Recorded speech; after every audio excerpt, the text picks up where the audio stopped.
Good morning, everyone. Coffee in hand. I need that. This is a not a quick, not too long video about the car itself that Seb from SERCCC has been running for the last 4 Summer Series down at SERCCC at night time under lights. I've had a few people ask me what I've done to the car, how I've progressed with the setup of the car for Seb, who was originally a 21.5 17.5 GT driver, and he's never driven 13.5 before, so it was a bit aggressive on the power, which he had to become accustomed to, but he's progressed so well for these last 4 race meetings, which is about 12 races total. And the little tweaks that we did on the chassis, which is a T3M 2020 mid, has been really good. He's taken it like a duck to water, and it's worked really nicely. Car's really stable, very safe to drive. Had a couple of mod guys drive the car a couple of nights when Seb wasn't there. One was Michael Clarke. He liked it. Good advice, little tweaks here and there for him to make the car feel the way he wants it to feel. And also Jordan Cullis has driven the car on occasions, and obviously he's a better driver. It comes down as simply as that. But he was really happy with the way the car was performing. Nice and safe, really safe. More safe to what he'd prefer. But it was a good stepping point for Seb to take over and actually drive the car and, you know, progress a bit higher in the class, and he's done really well. Considering that he's never driven this type of car, it's got a lot of punch and a lot of speed. He's done really well. Now, I'll run through a couple of things that I have done to the chassis. Okay, it's not much, but it is nearly about maybe 90% box stock standard, albeit a couple of quick changes. I'll take the battery out first. First of all, so the battery is held in by the Berserk RC little tags there, and also the slightly thicker battery stops here, which are 5mm. What they do is they go higher on the actual height of the battery and stop it from moving backwards and forwards or sideways. It's very secure. It is loose. Oops, go that way. It is loose slightly, which allows the chassis to flex, but it does hold it in and stops it from popping out. Now, to take it out, all I do is just untweak the 2 screws. Those ones there. Take that out of the way. I run the wires underneath the actual cradle at the back, the spine. That's why I've set up the speed controller, but all I do is just pop that out. They flick out of the way. Oops. And battery pops out nice and easy. Now, the chassis itself, the biggest change on the chassis from stock standard is the steering, which is the standard R3 Pro on the chassis steering. It's not the pendulum that sits on the top here. Okay, it is the actual on the chassis, similar to what X-Ray and a lot of other cars run. Own preference, you can actually run the suspension side of the steering that comes off the top here, which is the pendulum type.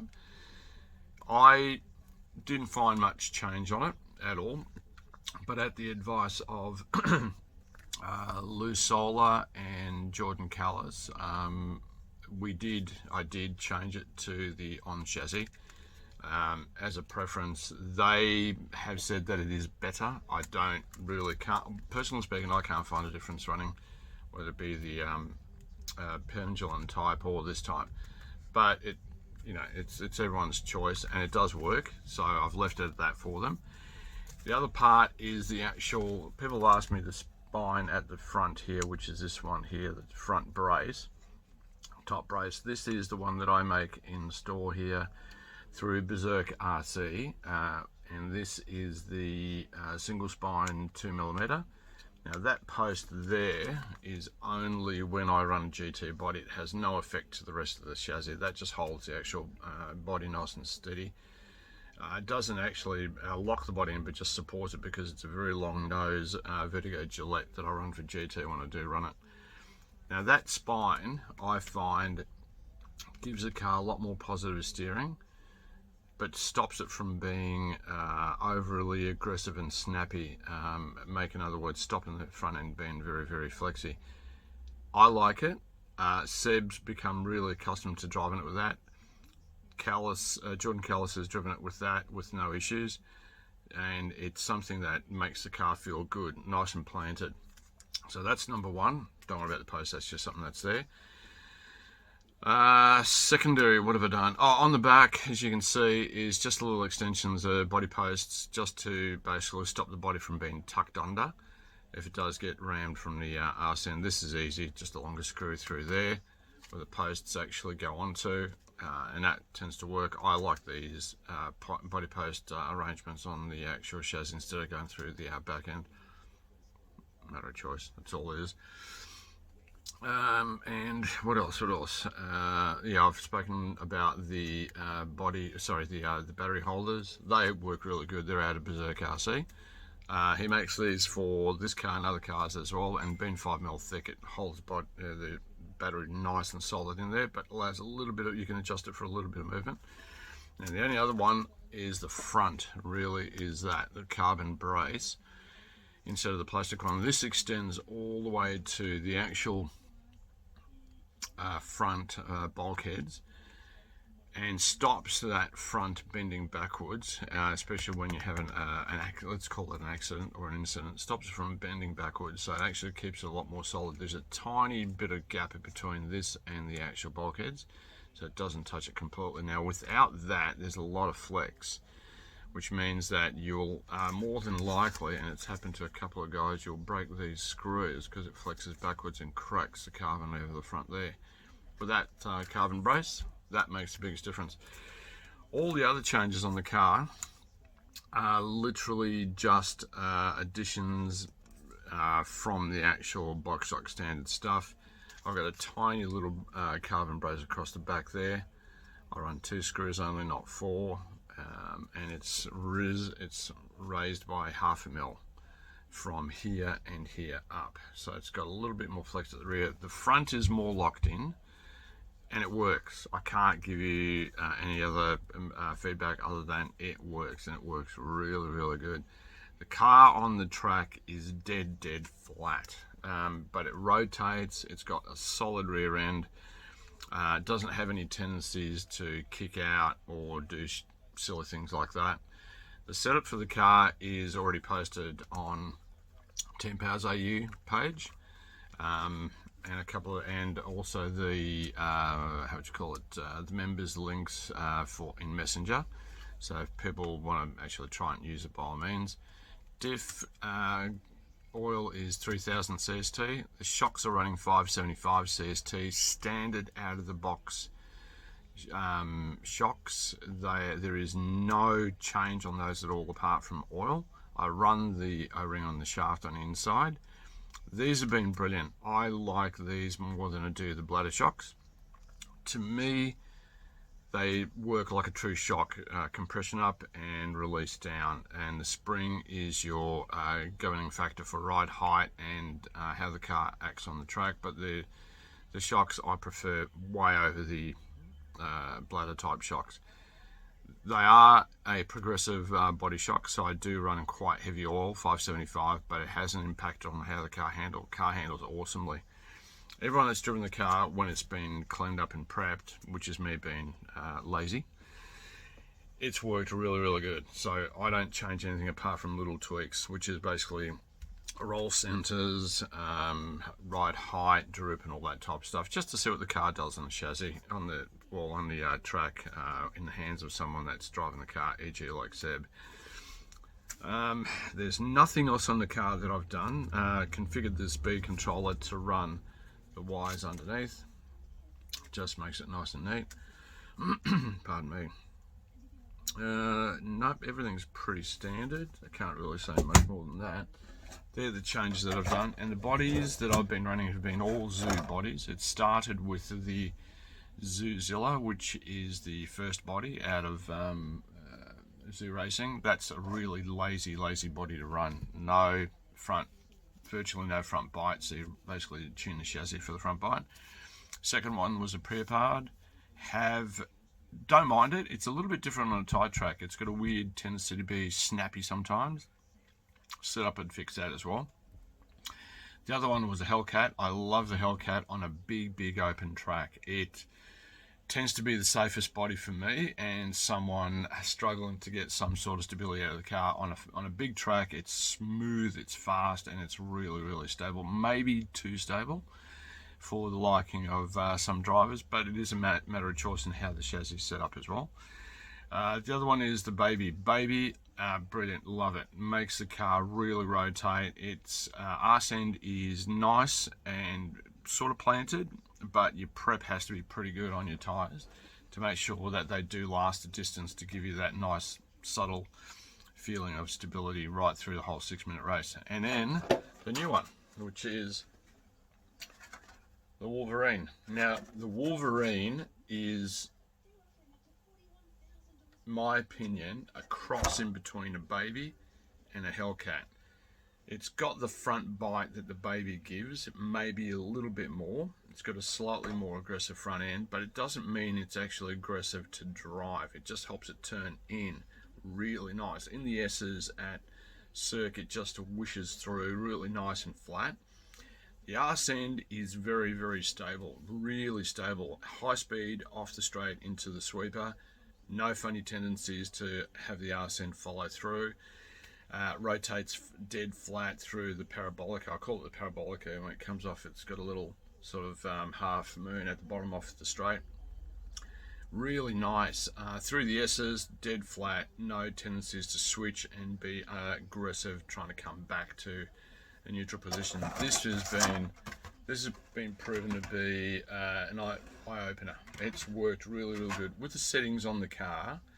The way that it was the last race meeting, which was the 20th, I think, from memory, last Sunday. The car was brilliant. Seb had to get used to how much rotation it did have, but when he did become accustomed to it, that he liked better than the Zuzilla or the Hellcat, and a big preference over the Priapard. So definitely the body to go with this car at the moment. It works brilliantly. Now, saying that, I hope everyone is good and take on board what the chassis is like. It is one of the cheapest chassis on the market with all the options already thrown in. Shocks, pardon me, shocks, fan holders included, all that type of stuff. Everything's carbon on the battery holder, even though these have been replaced with Berserk's items. And bang for buck, I'll promote it. I'll tell you straight up, it's bang for buck. It is brilliant. There's very little that you have to go out and buy to make it any better. Preference on choices on option parts is not big. There are option parts out there made by a couple of people, including, as I said, Berserk RC for all the carbon bits. But for what it is out of the box, at half the cost of established brands on the market, I can't knock it. It is nice. It is really nice. A little bit of finesse on some parts as time goes by to bring it up to a really big standard. Like if you want to compare it to an X-Ray and stuff like that, yeah, a couple of tweaks here and there, just on finesse, on finishing and some fitting. But you know, when you drive the car 1, 3, 4, 5 times, you've got to strip it down and have a look at it and make sure the changes that you've done are good and the car is working. Keep it clean. Enjoy it. Bang for buck, it is brilliant. Now this is the top of the line out of Raceopt, which is MTS T3M 2020 chassis. There are the R series chassis. One is the glass version, one is the carbon version, and one is the Pro version. To give you an idea, through all the chassis, the R3 base right up to this one, you can actually change and swap items around. The whole system is brilliantly thought out, that it is highly adaptable. So if you get a Pro and you want to run the Pro center section as it comes out of the box, but you want to run these arms will bolt straight up. Okay, you just buy the set of arms, drop it straight on. Simple as that. The R3 Pro has plastic arms like an X-Ray. Okay, but if you prefer to run The shorter shocks, the short bladder shocks, they'll drop straight on. It's highly adaptable. It just comes down to what you like to play around with. If you like to tinker, grab any one of the chassis and tinker to your heart's content. The carbon chassis is identical. The mounting points are identical from the R3 Glass, Carbon, Pro, and this one, all identical. So it's good. You can play around with different flex points if you want to go crazy on that. You can add, you can take away, you can manipulate what you want. It is a very highly tunable platform now, which is brilliant. Parts readily available from myself here in Australia. Andy at TP always carries as much as he can in the way of the consumables and the breakables of the parts, so an order is usually about 10 or maybe 14 days away, something like that as an average. I've sold out of just about all the chassis except the Pro at the moment, which is the R3 Pro. Basically that chassis with the plastic arms. Stock is arriving and he's on board with not promoting, I should say, making sure that everything's available for the chassis for all the racers out there to play around with. Thank you very much for your time. It's greatly appreciated. I'm going to be cracking over the coffee again, do some more work, some leads. And going to do another video in the next few days, pointing out some new little bits and pieces for Team Powers. Raceopt at the moment. Today's the chassis. Have fun, enjoy. Again, thank you for your time. If you have a question, by all means, give us a buzz. Get in contact with me, Messenger, WhatsApp, phone, email, whatever you like, and talk about whatever you want to talk about. Thank you again to all the guys that promote 10 Powers and do all the behind the scenes work. Lots to carry out, lots to catch up with, lots of work to do. So in the coming weeks, a lot more coming through. More information, more points of interest, and more products coming up on the videos. Thanks again for your time. Take care. Have a good day.